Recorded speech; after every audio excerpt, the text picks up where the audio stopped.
Bharatiya Janata party के तेज तर्रार विधायक अभिजीत सिंह सांगा इस वक्त हमारे साथ मौजूद हैं बातचीत के लिए, और कई अहम चीज़ें हैं जिनके बारे में हम उनकी ज़बानी जानेंगे। उनसे पूछते हैं कि किस तरह से उनका राजनीतिक सफ़र रहा और क्या क्या दुश्वारियां रहीं। इसके साथ साथ बहुत सारे सवाल हैं जिसको लेकर हम उनसे आज बात करने के लिए मौजूद हैं और उनसे जानेंगे। सर, बहुत बहुत स्वागत है भारत समाचार पे आपका। धन्यवाद भाई। सर, शुरुआत यहाँ से करते हैं कि राजनीति में प्रवेश आपका कब हुआ और राजनीति की कब मन में आई आपको कि राजनीति में आना चाहिए और राजनीति की शुरुआत करनी चाहिए? देखिए, सक्रियता तो क्योंकि राजनीतिक परिवार रहा, बचपन से राजनीतिक सामाजिक गतिविधियों में भाग लेते रहे, लेकिन छात्र राजनीति में VSSD कॉलेज में हम लोगों का हस्तक्षेप रहा। अपने अध्यक्ष, अपने महामंत्रियों को लड़ाने और जिताने का प्रयास करते रहे। लेकिन 2005 में जब हम बालिग हुए और हम संयोग कहिए, सौभाग्य कहिए, उसी समय पंचायत चुनाव आए और कल्याणपुर जिला पंचायत क्षेत्र से हम जिला पंचायत सदस्य के रूप में चुने गए। उस समय उत्तर प्रदेश में सबसे कम उम्र के जिला पंचायत सदस्य थे और सही मायनों में संवैधानिक पद से शुरुआत तभी से हुई। नहीं, अभी भारतीय जनता पार्टी से आप विधायक हैं, इससे पहले आप समाजवादी पार्टी में रहे, कांग्रेस में भी आप रहे। इन दलों में क्या गड़बड़ रही जो भारतीय जनता पार्टी को आपको शामिल करना पड़ा? देखिए, ये और जहाँ तक दलों की बात है, मेरे साथ एक विशेषता रही। मैं इन दलों में तब रहा जब ये दल विपक्ष में रहे, सत्ता में नहीं रहे। और मैं भाजपा में भी तब आया जब भारतीय जनता पार्टी सत्ता में नहीं थी।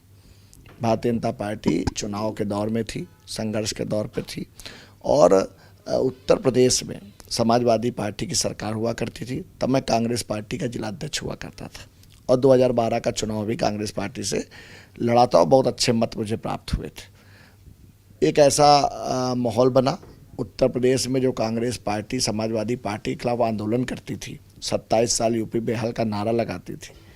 एक ऐसा माहौल वातावरण बना कि ये दोनों ने आपस में गठबंधन किया और जब उनका आपस में गठबंधन हुआ तो मैं तो भारतीय जनता पार्टी के नेतृत्व को, शीर्ष नेतृत्व को धन्यवाद दूंगा कि हमारे जैसे अनेकों नौजवानों को उन्होंने पहचानने का काम किया और भारतीय जनता पार्टी ने उनको टिकट दे करके, कोई जिम्मेदारी दे के मुख्य धारा में लाने का काम किया। ये सत्ता का मोह था या हृदय परिवर्तन था? सत्ता का मोह तो तब माना जाता है जब सरकार हो। सत्ता का मोह होता तो मैं समाजवादी पार्टी में शामिल होता। तब समाजवादी पार्टी की सरकार चल रही थी।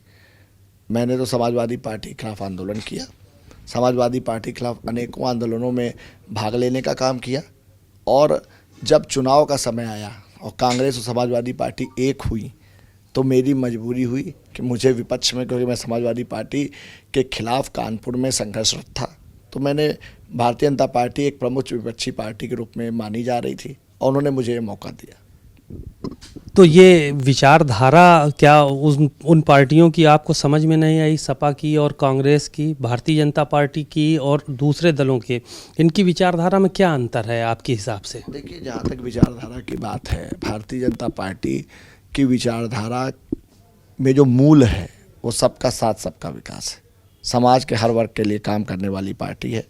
केंद्र सरकार हो, प्रदेश सरकार हो, हर योजना, हर नीति समाज के हर वर्ग के लिए बनाई जाती है और समाज का हर वर्ग उसका लाभ भी ले रहा है। और देश के लिए, समाज के लिए, आज देश की रक्षा के लिए अगर कोई पार्टी या किसी सरकार ने काम किया है तो आज की तारीख में भारतीय जनता पार्टी इस देश की ज़रूरत है। ज़रूरत की बात आप कर रहे हैं कि भारतीय जनता पार्टी इस देश की ज़रूरत है। 2024 के जो अभी नतीजे आए, अगर ज़रूरत थी तो भारतीय जनता पार्टी को 24 में भी गेन करना चाहिए था, लेकिन यहाँ पे पीछे रह गए। क्या वजह ऐसी मानते हैं कि जिसकी वजह से ये भाजपा पीछे रह गई? देखिए, किसी भी हार और जीत के पीछे एक कारण नहीं होता है, अनेकों कारण होते हैं। आज जो हमारे उत्तर प्रदेश में भारतीय जनता पार्टी की सीटें कम आई हैं, बहुत कम अंतर से हम लोग चुनाव हारे हैं।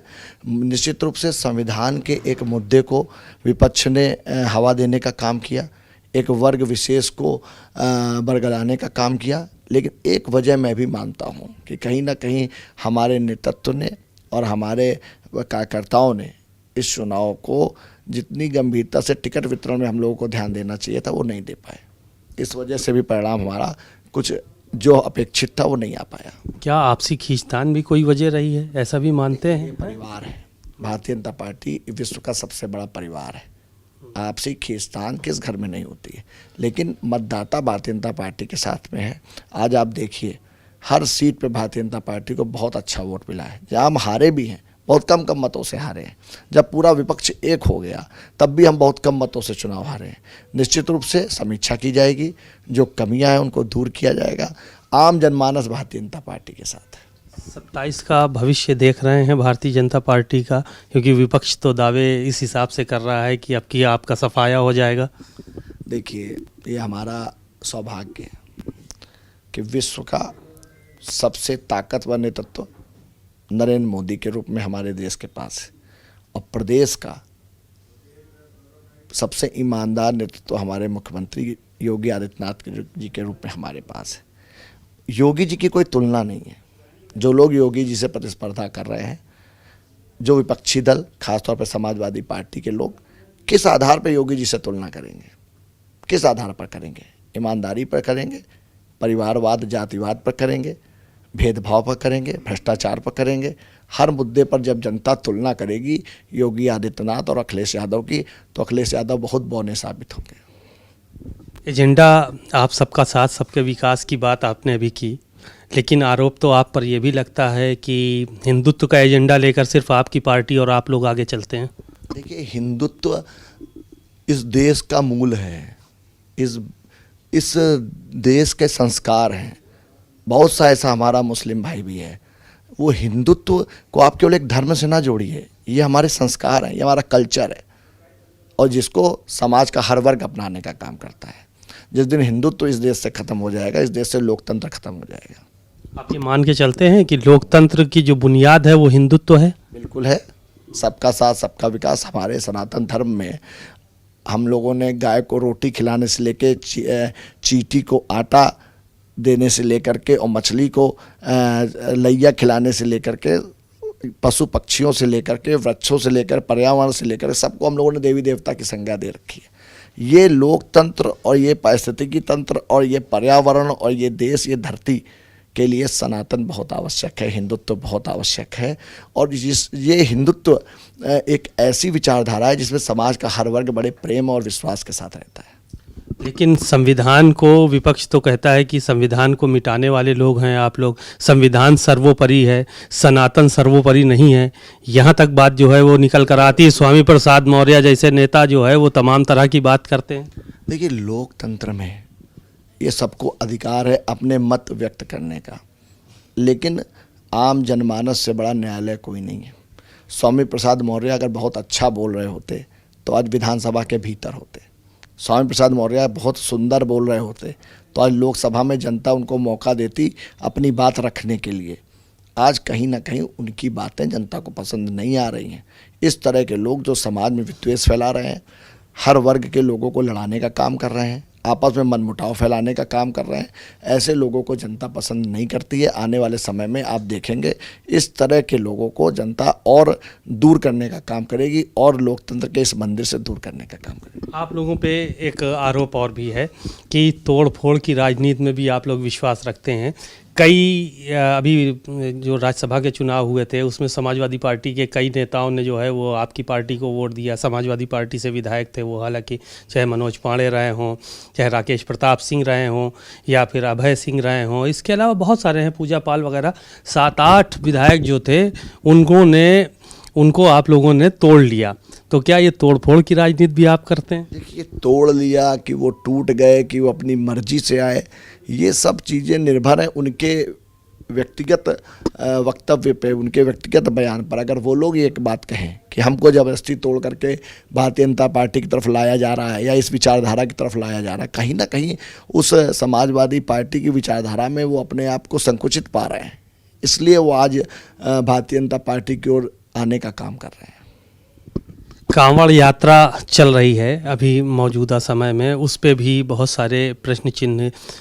आज तो एक विधायक हैं समाजवादी पार्टी के, सचेतक भी हैं, उन्होंने कहा कि सरकार जो है वो नौजवानों को वर्गला रही है, भड़का रही है, जिसकी वजह से तोड़ फोड़ हो रही है तमाम जगहों पर। सरकार के इशारे पे जो है वो कांवड़िए तोड़ रहे हैं, फोड़ कर रहे हैं। इस तरह की बातें भी निकल कर सामने आई कि सिर्फ एक एजेंडे को आगे बढ़ाने के तहत इस तरह की चीज़ें हो रही हैं।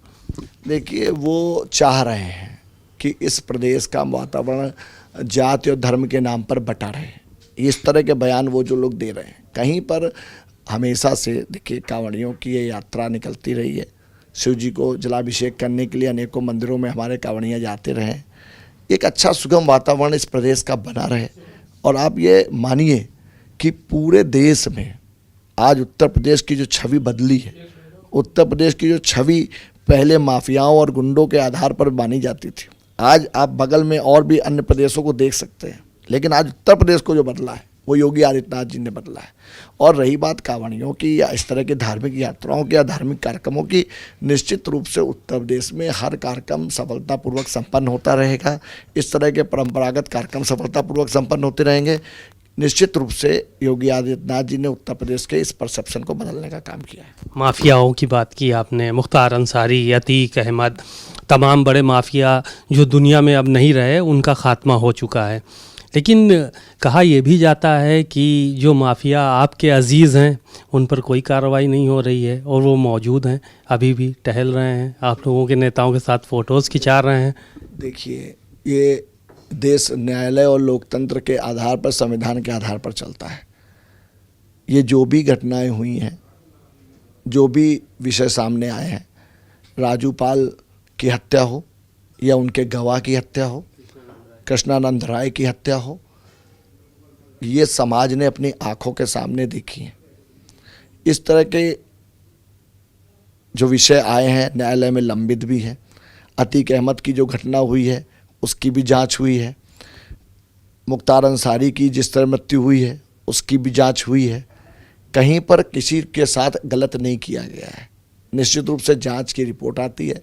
और रही बात जो अन्य माफियाओं की आप बात कर रहे हैं, नाम ले रहे हैं, तो ये तय न्यायालय करेगा कौन माफिया है, कौन अपराधी है, कौन किस स्तर का, किसको क्या दंड देना है, ये न्यायालय तय करता है। ये लोकतंत्र है और लोकतंत्र में न्यायालय को सर्वोच्च माना गया है। अखिलेश यादव तो समय बदलने का इंतज़ार कर रहे हैं, कह रहे हैं इन सब चीज़ों की जांच होगी और ये सारी की सारी फाइलें खुलेंगी, तब पता चलेगा कि असलियत क्या थी।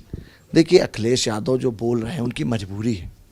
वो अगर ये भी नहीं बोलेंगे, वो अगर ये नहीं बोल पाएंगे कि हम योगी आदित्यनाथ की अगर वो तारीफ़ करने लगेंगे, भारतीय जनता पार्टी की अगर वो अखिलेश यादव तारीफ़ करने लगेंगे, जैसे मुलायम सिंह जी को आप याद करिए, वो मोदी जी की तारीफ़ करते थे।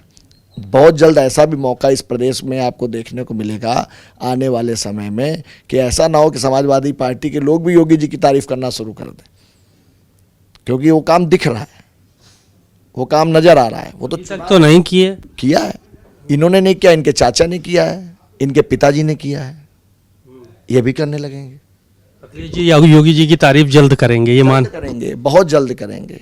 योगी जी की कार्यशैली, ये हम सबका सौभाग्य है कि उत्तर प्रदेश को एक ऐसा संत है जिसको कमान मिली हुई है, जो समाज में निश्चित रूप से बिना भेदभाव के समाज के हर वर्ग में एक ऐसा वातावरण बनाने का काम किया जिससे इस प्रदेश का वातावरण, प्रदेश का माहौल, प्रदेश की छवि हर क्षेत्र में बदली है।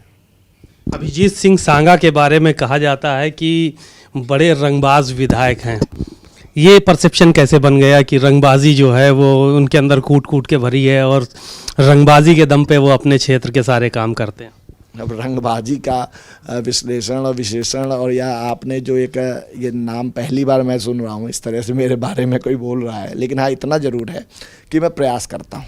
मेरे पास अगर कोई समस्या आती है, ज़्यादातर अधिकारियों के लिए आती है, विभागीय कार्रवाइयों के लिए आती है, तो उसको मैं प्रयास करता हूँ और गरीब को न्याय मिले, जो जिसका अधिकार है उसको अधिकार मिले। उसके लिए अगर मुझको तेज़ आवाज़ में बात करनी पड़ती है तो मैं बात करता हूँ और न्याय दिलाने का प्रयास करता हूँ। एक मामला और भी है, ये चीज़ें जो है कहा जाता है कि अभिजीत सिंह सांगा का सिक्का चलता है, वो दूसरे विधायकों के क्षेत्र में भी इंटरफियर करते हैं, मिट्टी खनन से लेकर तमाम चीज़ों को लेकर इस तरह के भी बड़े आरोप लगते हैं आपके ऊपर। देखिए, एक बात आपको बताऊं, जब आप जैसे जैसे आप आगे जाएंगे, आपका जनाधार होगा, आप काम कर रहे होंगे, लोगों की मदद कर रहे होंगे, तो विपक्ष करेगा क्या, विरोधी क्या करेगा? विरोधी से आप अपनी तारीफ की उम्मीद मत करिए, वो आपको आरोप लगाएगा, आपकी कमियां गिनाएगा। ये पैमाना है, ये मापदंड है। ये सन 2000 से लेकर के आज 2025 तक नगर पंचायत बिठूर में मेरी माताजी चेयरमैन है। एक घर है हमारा।